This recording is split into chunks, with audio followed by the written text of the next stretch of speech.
sapete, una confusione terribile. Dunque, dice che è innamorato di Diana, la quale lasciava a Tia e si univa a Roma, Guido. Poi a Fiuggi, Diana lasciava Ido e si... e non mi ricordo più niente. Enrico, tuo zio scattiavo.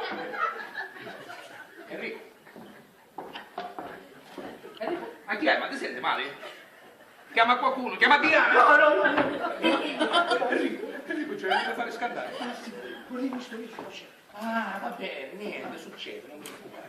Massimo, era lì. Che cose che mi viene in faccia, Non ti Massimo, preoccupare, non farla così, hai avuto una semplice allucinazione.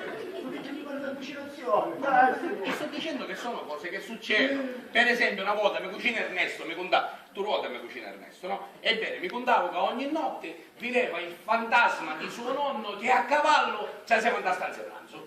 Poi però a un certo punto queste visioni finirono. Che si veniva? Oh, cavallo stava stancato di camminare casa a casa. E fatti la risata. Massimo, ti ho visto! Hai visto, dai, in carne vostra, l'hai capito? E perché? Me cucina Ernesto non trovava perfino la gattina equina sopra il divano? Massimo, finisco, eh? Va bene, la finisco, basta che però te calmi, eh? Io non ho più una voce. Bravo, hai visto che ricomincia a essere lucido? Io ho due. Oh, ma non me lo Sì, Diana è la mia seconda suocera. Promettimi che non dirai niente a nessuno, eh? Nessuno deve sapere, e meno che mai mia moglie.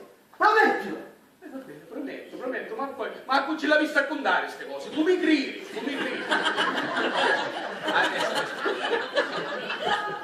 Enrico, c'è tua cognata. Non è mia cognata, è mia moglie. Enrico, ma che hai? Ti senti male? No, niente, un piccolo malore, ma si sta riprendendo. Sì, stavo parlando con Massimo. Sì, stavamo parlando di tuo suocero, mi pare. Ah, ho capito. Parlavate di papà e ti sei alterato. Vieni, dai, vieni in cucina, ti do qualcosa per rimetterti su.